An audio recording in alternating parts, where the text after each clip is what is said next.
Hello all, hope you like our videos, and if you like our videos, subscribe our channel and press the like and share button. In this video, we are going to do chapter number 1, Real Numbers MCQs part 3. Question number 1. If n is a natural number, then 9 power 2n minus 4 power 2n is always divisible by, कहता n ना एक natural number है, तो ये जो हमारे पास 9 power 2n minus 4 power 2n है, ये किससे डिविजिबल है? तो ऐसे करते सबसे छोटा नेचुरल नंबर होता है 1, वही फिट करवा के देख लेते हैं। उसको फिट करवाने पे यहाँ पे जो नंबर बनेगा तो चेकआउट कर लेंगे वो किस किस से डिवाइड होता है। तो यहाँ पे इसको हम इस लाइन को नेम दे देते हैं k। तो हमारे पास जो k है वो बन गया 9 part 2 into 1 minus 4 part 2 into 1। तो यहाँ पे तो हमारे पास बन गया 9 पार्ट 2 माइनस 4 पार्ट 2। 9 पार्ट 2 होता है 81 और 4 पार्ट 2 होता है 16। इसको जब हमने सब्ट्रैक्ट करा तो हमारे पास आ गया 65। तो 65 की प्राइम फैक्टराइजेशन कर ली, जो कि हमारे पास आई 5 इंटू 13। दैट मीन्स ये जो नंबर है 9 पार्ट 2 माइनस 4 पार्ट 2, ये डिवाइड होता है 5 और 13। तो क्योंकि n बिलोंग करता है नेचुरल नंबर को, तो अगर हम कोई भी नेचुरल नंबर फिट कर दें तो वो पक्का ही रिजल्ट जो बनेगा वो डिविजिबल होएगा 5 और 13 बोथ से। सो ऑप्शन नंबर सी जो है वो करेक्ट है। Question number 2. If n is any natural number, then 6 power n minus 5 power n is always ends with, वो कहता n अगर कोई भी नेचुरल नंबर है, दैट मीन्स वो नेचुरल नंबर की कैटेगरी को बिलोंग करता है, और नेचुरल नंबर तो शुरू होते हैं 1 से लेके उनका एंड नहीं है इन्फिनिटी तक, है ना। तो वो कहता है अगर यहाँ पे हमारे पास 6 की पावर n माइनस 5 की पावर n है, इसको सॉर्ट आउट करने पे जो भी नंबर बनेगा, लेट अस सपोज k बना, है ना, कहता वो नंबर का एंड ऑलवेज किसके साथ होएगा। देखो n बिलोंग करता है नेचुरल नंबर को, तो सबसे स्मॉलेस्ट नेचुरल नंबर है हमारे पास 1। तो ऐसे करते हैं n को 1 फिट करके देखते हैं कि नंबर बनेगा क्या। तो यहाँ पे जो हमारा k है वो बन गया 6 की पावर 1 माइनस 5 की पावर 1, दैट इज 6 माइनस 5, ये तो आ गया 1। ठीक है, अभी ये तो है ही 1's प्लेस डिजिट, तो ये तो हो ही 1 से खत्म रहा है। ऐसे करते हैं, अभी n को कोई और नेचुरल नंबर ले लेते हैं, जैसे कि हम ले लेते हैं n को 2। तो यहाँ पे हमारा k बन जाएगा 6 की पावर 2 माइनस 5 की पावर 2, दैट इज ये हमारा बन गया 36 माइनस 25। तो हमारे पास जो नंबर आया सब्ट्रैक्शन के बाद वो आया 11। तो इसका जो 1's प्लेस है वो 1 है, जो 10's प्लेस है वो भी 1 है। उसने पूछा था जो भी नंबर बने उसका एंड मतलब उसका 1's प्लेस जो है वो 1 आना चाहिए। ऐसे करके n को 3 फिट करके देख लेते हैं। तो k क्या बन गया 6 की पावर 3 माइनस 5 की पावर 3, ये तो बन गया 216 माइनस 125। अगर हम इसको सब्ट्रैक्ट करते हैं तो हमारे पास आ रहा है यहाँ पे 91, है ना। तो ये नंबर का एंड भी 1 से हो रहा है। तो यहाँ से हमारे पास ये क्लियर हो गया कि ये जो k है जिसकी वैल्यू 6 की पावर n माइनस 5 की पावर n है, अगर n बिलोंग करता है नेचुरल नंबर को, तो इस नंबर का एंड हमेशा 1 से होएगा। दैट मीन्स जो उसका यूनिट प्लेस डिजिट है वो हमेशा 1 आएगा। सो option number A is the right one. Question number 3. If LCM and HCF of two rational numbers are equal, then the numbers must be, वो कहते हैं जो LCM है दो नंबर्स का वो HCF के इक्वल है। अगर लीस्ट कॉमन मल्टीपल इक्वल हो जाए हाईएस्ट कॉमन फैक्टर्स के, तो पक्का नंबर्स भी आपस में इक्वल हो जाएंगे। सो option number D is the correct one. Question number 4. If the sum of LCM and HCF of two numbers is 1260 and their LCM is 900 more than HCF, then product of two numbers is, कहता है अगर हम LCM और HCF का सम करें तो वो होता है 1260. फाइन, इसको कह देते हैं हम लाइन नंबर 1. और वो कहता है दूसरी बात, जो LCM है इज मीन्स इक्वल्स टू, वो 900 मोर है, दैट मीन्स 900 प्लस है. किससे बड़ा है? किससे? HCF से. तो यहाँ पे जो H प्लस हो रहा है, अगर हम उसको लेफ्ट साइड पे ले आएंगे तो वो सब्ट्रैक्ट हो जाएगा. सो ये हमारे पास बन गई लाइन नंबर 2. ऐसे करते हैं, लाइन नंबर 1 के नीचे लाइन नंबर 2 लिखते हैं, है ना. और हमें आता है elimination method.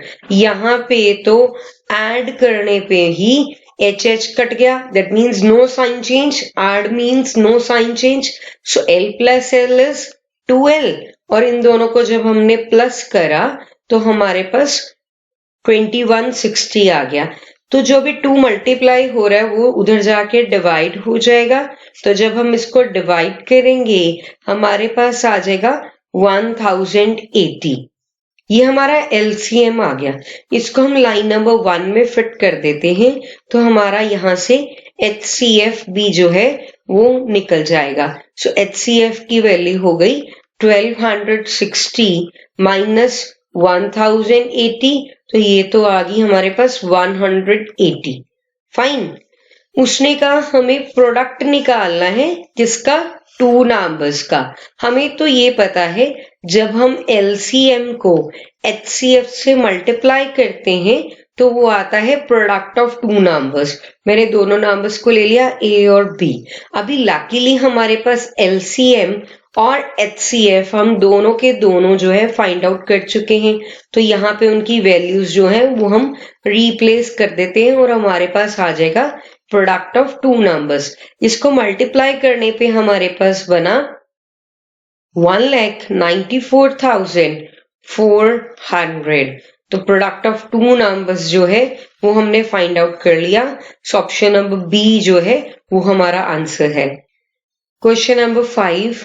The remainder when the square of any prime number greater than 3 is divided by 6 is, वो कहता है रिमाइंडर निकालना है जब हम किसी भी प्राइम नंबर को, वो प्राइम नंबर 3 से बड़ा होना चाहिए, अगर उसका स्क्वायर करें तो उस स्क्वायर को अगर हम डिवाइड करें 6 से तो क्या रिमाइंडर बचता है. सो सबसे पहली बात हम लेट कर लेते हैं जो प्राइम नंबर है ना, वो है P. और कंडीशन ये है कि प्राइम नंबर 3 से बड़ा होना चाहिए. तो 3 से प्राइम नंबर अगर बड़े होते हैं तो वो तो 5 हो गया, 7 हो गया, 11 हो गया, 13, 17, 19, उसके बाद आता है 23 एंड सो ऑन. वो कहता अगर इसमें से किसी भी प्राइम नंबर का आप स्क्वायर करते हो, लेट कर लेते हैं मेरे पास P है 5, है ना. तो अगर मैं उसका स्क्वायर करूं तो वो तो बन जाएगा मेरे पास 25. कहता अगर इस स्क्वायर को हम डिवाइड करें 6 से तो हमारे पास रिमाइंडर कितना बचेगा. तो डिवाइड करके देख लेते हैं. जब हमने 25 को डिवाइड करा 6 से तो हमारे पास जो रिमाइंडर निकल के आया है वो आया है हमारे पास 1. फाइन. अगर मैं P को 7 ले लूं तो क्या बनता है रिमाइंडर, ये भी चेक कर लेते हैं. P का स्क्वायर हो गया 49. अगर हम इस P स्क्वायर को 6 से डिवाइड करें, दैट मीन्स 49 डिवाइडेड बाय 6, तो भी हमारे पास जो रिमाइंडर निकल के आ रहा है वो आ रहा है 1. ऐसे करते हैं हम P को कुछ और लेके देखते हैं. जैसे नेक्स्ट नंबर ही ले लेते हैं 11, है ना. तो P स्क्वायर हमारे पास हो गया 121. तो अगर हम P स्क्वायर को डिवाइड करें 6 से, 121 को जब हमने 6 से डिवाइड करा तो हमारे पास फिर से रिमाइंडर 1 आ रहा है. सो दैट मीन्स अगर किसी भी प्राइम नंबर, वो प्राइम नंबर 5 या 7 या 11 या 13 या 17 दैट मीन्स वो नंबर जो है प्राइम नंबर वो 3 से बड़ा हो, तो अगर हम उसके स्क्वायर को डिवाइड करते हैं 6 से, तो हमारे पास जो रिमाइंडर बच के आ रहा है, जो रिमाइंडर निकल के आ रहा है, वो आ रहा है 1. So option number A is the correct answer. Question number 6. For some integer m, every even integer is of the form. कहता है कोई इंटीजर है m, है ना, तो कहता अगर आपने इवन इंटीजर देखना है तो वो किस फॉर्म का होएगा. नो डाउट वो फॉर्म होएगी 2 क्योंकि 2 इवन होता है. अगर आप कोई भी इंटीजर उसके साथ मल्टीप्लाई करोगे तो वो भी इवन बन जाएगा. So option number C is the correct one. Question number 7. For some integer q, every odd integer is of the form. हमारे पास कोई इंटीजर है q, दैट मीन्स वो इंटीजर्स की कैटेगरी को बिलोंग करता है. फाइन, तो हमने देखना है जो ऑड इंटीजर होएगा वो किस फॉर्म का होएगा. अभी हमने लास्ट क्वेश्चन में देखा है 6th में कि जो इवन इंटीजर होता है वो 2 इंटू समथिंग, अगर इसका इवन निकालते तो वो बन जाता 2 इंटू क्यू. तो अगर हमने ऑड निकालना है तो इवन में क्या प्लस करेंगे 1. सो ये ऑड इंटीजर की फॉर्म होगी 2q plus 1. So option number D is the right one. Question number 8. n square minus 1 is divisible by 8 if n is, वो कहते हैं n स्क्वायर माइनस 1 डिविजिबल होएगा 8 से. इसका मतलब जो रिमाइंडर है वो 0 होएगा अगर n जो है उसके लिए कौन सी ऑप्शन जो है वो करेक्ट हो. तो ऐसे करते हैं, हम n को ना 1 फिट करके देख लेते हैं. तो यहां पे क्या बन गया, इसको मान लेते हैं k. तो हमारे पास जो k है 1 का स्क्वायर 1 माइनस 1, ये तो बन गया 0, और 0 तो हर नंबर से डिविजिबल है. इसका मतलब इसकी बारी तो रिमाइंडर आ गया 0. अगर हम n को 2 फिट करके देखते हैं तो यहाँ पे k क्या बन गया, 2 का स्क्वायर 4, 4 माइनस 1 इज 3. 3 तो नहीं डिविजिबल, ये तो नहीं डिविजिबल 8 से. क्यों, क्योंकि जब हम डिवाइड करेंगे इसको 8 से तो रिमाइंडर हमारे पास 3 बच जाएगा, है ना. अगर हम n को 3 फिट करके देखते हैं तो k की कितनी वैल्यू आती है, ये बन गया 3 का स्क्वायर 9, 9 माइनस 1 इज 8, और 8 डिविजिबल है 8 से. क्यों, क्योंकि उसको डिवाइड करने पे रिमाइंडर हमारे पास 0 आएगा. अगर हम n को 4 फिट करके देखते हैं तो क्या बन रहा है, ये तो हमारे पास बन गया k इज इक्वल्स टू 4 का स्क्वायर 16, 16 माइनस 1 इज 15. अगर हम 15 को 8 से डिवाइड करते हैं तो हमारे पास जो रिमाइंडर आ रहा है वो आ रहा है 7, है ना. इसका मतलब ये भी डिविजिबल नहीं है. तो यहां से एक कंक्लूजन सा निकल रहा है कि जब हम n को ऑड नंबर फिट करवा रहे हैं तो रिमाइंडर 0 आ रहा है. अगर हम n को इवन नंबर फिट करवा रहे हैं तो रिमाइंडर 0 नहीं आ रहा. ऐसे करते हैं, हम ना अभी 1 पे रिमाइंडर 0 आया था, तो ऐसे करते हैं n को 1 नहीं -1 फिट करके देखते हैं. -1 का भी स्क्वायर करोगे वो भी 1 आएगा, तो 1 माइनस 1 इज 0. 0 तो हर नंबर से डिविजिबल है, दैट मीन्स यहाँ पे रिमाइंडर आ गया 0. अगर हम n को ऐसे करते हैं 5 फिट करके देखते हैं तो k हो गया 5 का स्क्वायर 25, 25 माइनस 1 इज 24, और अगर हम 24 को डिवाइड करवाएं 8 से तो ये तो रिमाइंडर हो गया 0. तो भी एक लास्ट चांस फिर से लेके देखते हैं, n को -5 फिट करवा के देखते हैं.